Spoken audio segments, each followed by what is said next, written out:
Good evening. In this life, we cannot do great things. We can only do small things with great love. Once said by Mother Teresa. Welcome to BMC News Live presented by Al Hilal Hospitals and Medical Centers English News. Myself, Shana Sultana, joining you with the daily news updates. Today's headlines. Vote set on 4-month jobs notice period plan. Weather alert. Scattered rain, strong gusts expected today and tomorrow.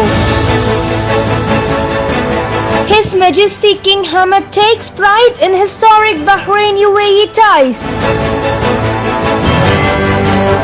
Bahrain becomes first country to receive first shipment of the VLA 2001 vaccine. Iqama can be renewed even if employer services are suspended, Saudi Arabia announced. Today's news in detail. A controversial move to extend the notice period for termination of employment from 30 days to 4 months is set to be debated by the Shura Council on Sunday.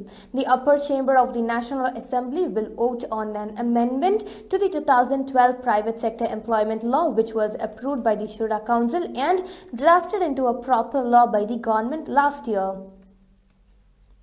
Bahrain is expected to face scattered rains, strong gusts and high waves with rising dust in some areas today and tomorrow, an official source at the Transportation and Telecommunications Ministry's Meteorological Directorate said. Rapid changes in temperature affecting the Arabian Peninsula and Gulf region annually between March and mid-May began a few days ago in some northern and central regions, it has been announced. A herd of 700 sea cows belonging to a threatened species were recorded in a study of Bahrain's territorial waters, the second largest population in the world. According to a statement by the Bahrain Authority for Culture and Antiquities BACA Baka, the creatures could contribute to Bahrain's economy by becoming an eco-tourist attraction.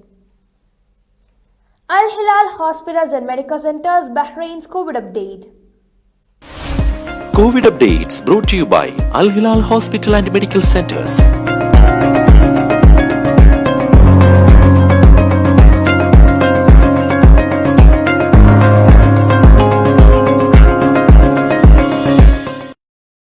Employers have been urged to take special care of their domestic workers as Ramadan often results in longer working hours and added demands. Campaigners raised the issue as a matter of concern as the holy month frequently results in an increase in number of runaway housemates. A special Gargaon celebration for disabled children and their families was held in Salmania Garden last night after a 2-year hiatus. Hosted by the Bahrain Association for Parents and Friends of the Disabled BAPF, the event was open to people of all disabilities and ages and has been a regular date during Ramadan for decades.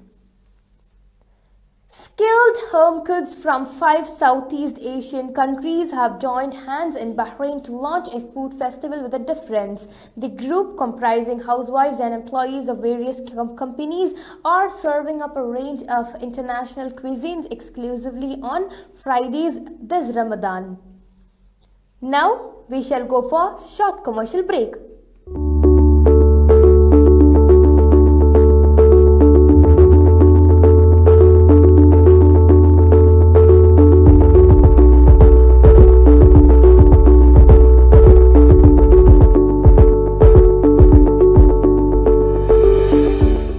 The 16th branch of Megamart and Macromart supermarkets in Bahrain has opened in Sahala.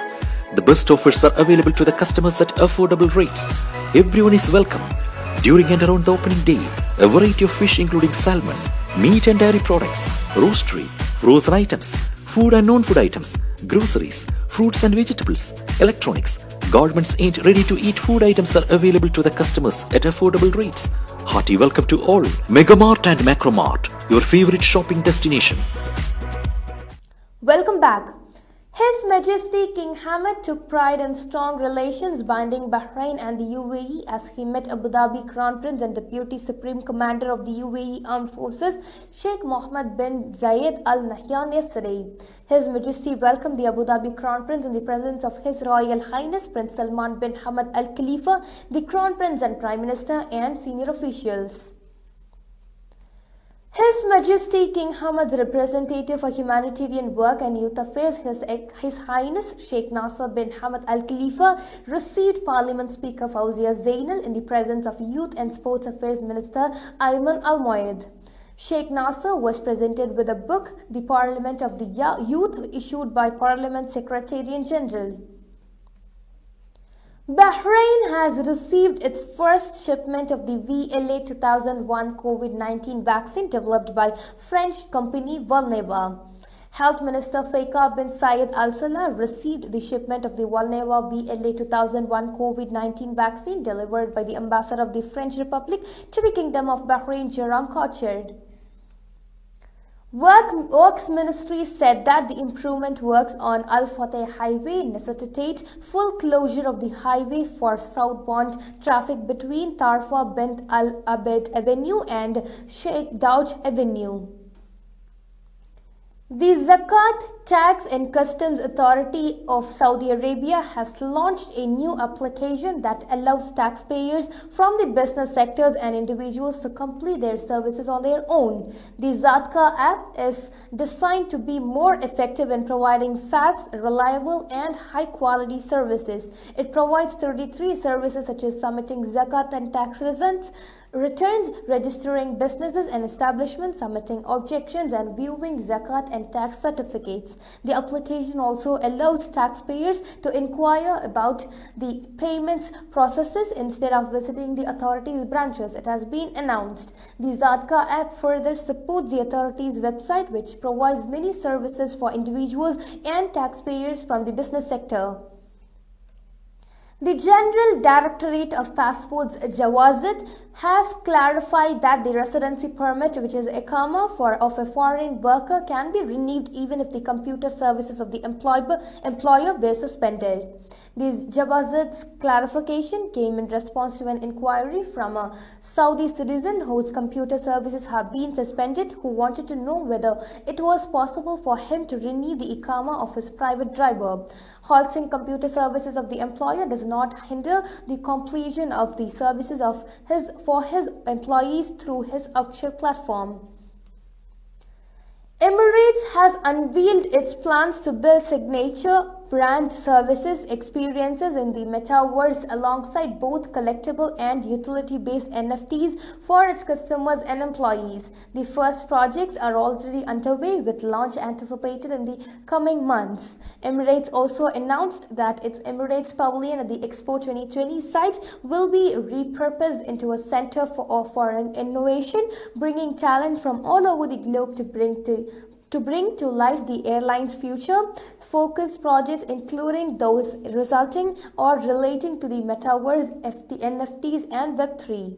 Dubai and UAE are blazing the way in the digital economy, having a clear vision supported by practical policies and regulatory frameworks in areas such as virtual assets, artificial intelligence, and data protection. With this, we come to the end of today's news. Stay tuned for daily news updates in BMC News Live English at 1:30 p.m. Thank you so much for watching. Signing off by Shana Sultana. Good night.